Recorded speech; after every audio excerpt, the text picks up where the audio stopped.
America అధ్యక్షుడైన Donald Trump తాజాగా department of war కి వెంటనే న్యూక్లియర్ టెస్టులు జరపాలని ఆదేశాలు జారీ చేశాడు. ఈ ప్రకటన ప్రస్తుతం అగ్రదేశాలను ఉలిక్కిపడేలా చేసింది.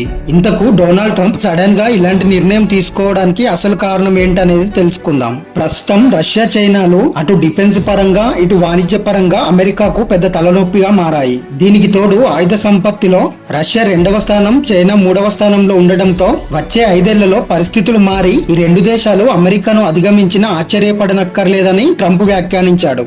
న్యూక్లియర్ టెస్టింగ్ ను తిరిగి ప్రారంభించడం వల్ల అమెరికా తన న్యూక్లియర్ స్టేటస్ ను మరియు రిలయబిలిటీని చూపించాలనుకుంటుంది.